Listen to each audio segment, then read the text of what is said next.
Hello दोस्तों, welcome to the AC universe. दोस्तों, आज हम बात करने वाले हैं जो ट्रेंडिंग टॉपिक है relationship versus conflict resolution. First of all we will see their definition.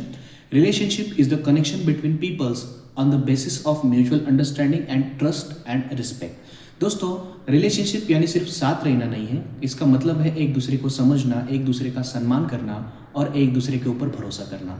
दोस्तों, अब बात करते हैं कॉन्फ्लिक्ट रेजोल्यूशन की। It is a process of solving disagreement or any problem with peaceful way or in constructive way। दोस्तों, अगर आपको किसी बात पर प्रॉब्लम है या इशू है या फिर किसी बात पर डिसएग्रीमेंट है तो आपको वो बहुत समझदारी से सॉल्व करना चाहिए। अब बात करते हैं इनके डिफरेंसेस की।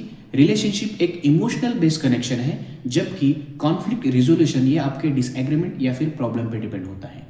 रिलेशनशिप का गोल होता है growth and understanding and conflict resolution का गोल होता है पीसफुल वे में एनी प्रॉब्लम सॉल्व करना। Then third one, relationship trust and respect पे बेस होता है। कॉन्फ्लिक्ट रिजोल्यूशन जो है वो आपकी कम्युनिकेशन एंड एम्पैथी पे बेस्ड होता है। रिलेशनशिप में हमेशा पॉजिटिविटी नहीं रहती दोस्तों, लेकिन ट्रस्ट की वजह से उसमें स्ट्रांग बॉन्ड रहता है। कॉन्फ्लिक्ट रिजोल्यूशन ये टेम्परेरी होता है, लेकिन उसको सॉल्व करना बहुत ही जरूरी है।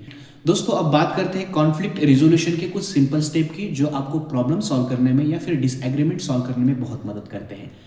पहला इसका स्टेप है दोस्तों, स्टे काम। आपको हमेशा शांत रहना चाहिए, क्योंकि गुस्से में बोले गए हर शब्द आपके रिलेशन को ब्रेक कर सकते हैं। दूसरा इसका स्टेप है listen for understand not for reply. हर बात रिप्लाई करने के लिए नहीं दोस्तों, कभी कभी बात समझने के लिए भी ध्यान से सुनना पड़ता है। इसका थर्ड पॉइंट है share your feelings and don't blame to other. कभी अगर आपको किसी चीज़ का बुरा लगा तो आपको उस व्यक्ति के साथ में आपकी फीलिंग्स शेयर करनी चाहिए, ना कि ब्लेम करना चाहिए। Fourth one, focus on solution not on ego. दोस्तों, हर बार अगर आपको किसी भी बात का बुरा लगा तो आपको तुरंत जाके रिप्लाई नहीं देना चाहिए, उसका सोल्यूशन क्या है उस पर आपको फोकस करना चाहिए। दोस्तों, ये 4 स्टेप आपको याद रखने चाहिए, जो कि है stay calm, then listen for understanding not for reply, share your feelings and don't blame others and focus on solution, जो आपको प्रॉब्लम सॉल्विंग में बहुत इंपॉर्टेंट है। आशा करता हूं दोस्तों आपको ये रिलेशनशिप वर्सेस कॉन्फ्लिक्ट रिजोल्यूशन का कॉन्सेप्ट समझ में आ गया होगा। अगर इसकी रिगार्डिंग आपको कोई इशू है तो आप मुझे कमेंट करके पूछ सकते हैं। Thank you very much.